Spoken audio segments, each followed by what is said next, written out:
Hello, my name is Seth Hill, and today I'm going to be doing my multimodal presentation on veteran homelessness. To start things off, I've got an introduction. Veterans are some of the world's most bravest individuals, and they're a staple to the United States, yet they take up a disproportionate percentage of the veteran homelessness, right around 13%.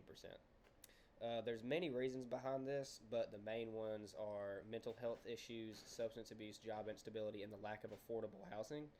Um, there are multiple solutions to this, but just a few are permanent supportive housing, also known as PSH, and rapid rehouse programs.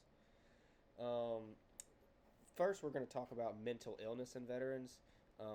Obviously, mental health can affect anybody, but veterans struggle with mental health issues more than just about anyone. Um, one of these, one of the main mental illnesses that is felt by veterans is called post traumatic stress disorder, also known as PTSD. 7 out of 100 veterans suffer from this. According to the Department of Veteran Affairs, 41% of veterans struggle from mental illnesses. Um,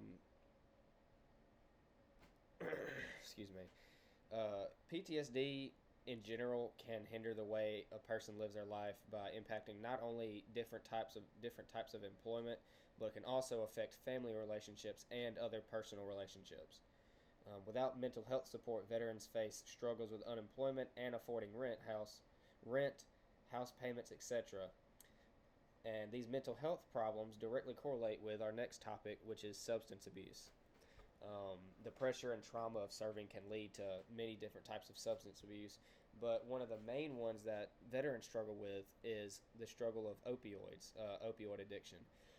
Opioids are a type of pain medication that is prescribed to pretty much every veteran that needs some kind of pain medication. Um, they can become overwhelmingly or they can be used overwhelmingly by veterans that are prescribed and become severely abused. It can lead to depression and other things, and even death, according to the U.S. Department of Veteran Affairs. The substance abuse carries the same traits that mental illness does, like affecting veterans' ability to sustain a job. Some of the main reasons for job instability is psychiatric issues, problems with interpersonal conflicts, poor work ethic, and job dissatisfaction. Um, Job stability correlates with mental illness and substance abuse, like I just said.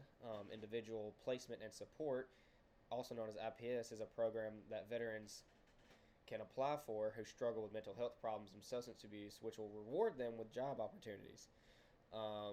Most of the time, if not every time, these IPS clients often have problems maintaining a job position. Um, IPS, excuse me. Previous studies state that some of the firings could have been done to unsatisfactory reasons, but the jobs listed on the left, or not the jobs, the reasonings on the left side are the main reasons, unlike unsatisfactory. Along with struggling to keep a job, lack of affordable housing is a direct fall off of this. Over here on the right, I have the housing increase from 415,000 all the way to $554,000 for a house.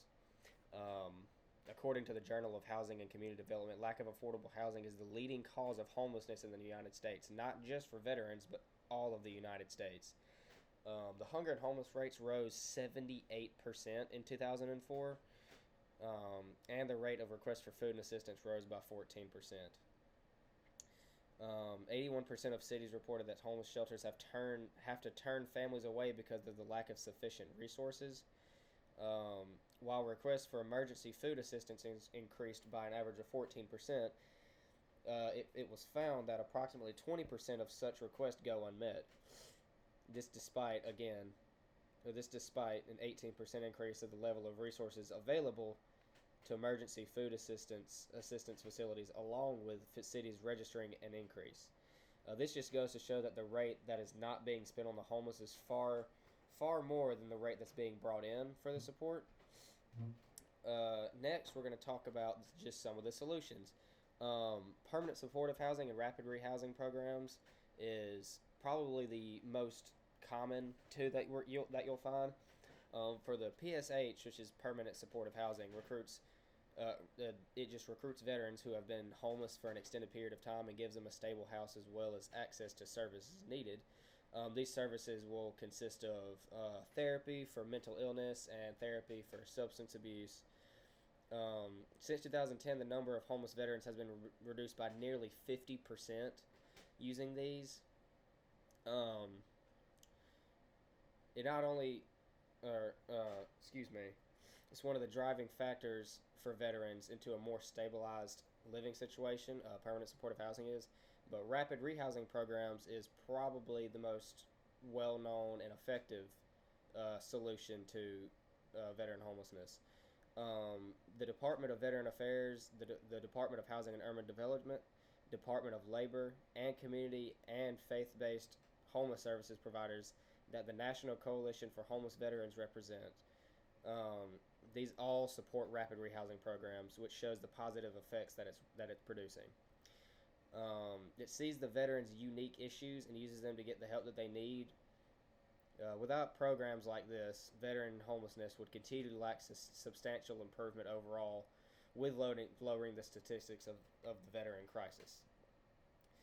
In conclusion, veteran homelessness is not a simple fix.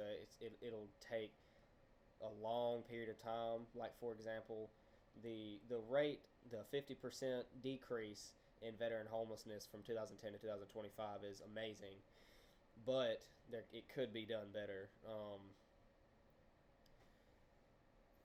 It just means facing a number of tough issues head on, from not having enough affordable places to live to struggling with addiction, mental health, or finding steady work. Veterans face challenges that are so hard to overcome by themselves. Further research should be done regarding veteran homelessness, and funding would be just as helpful. If the United States truly wants to honor veterans, they should have the support and stability that is deserved and desperately needed.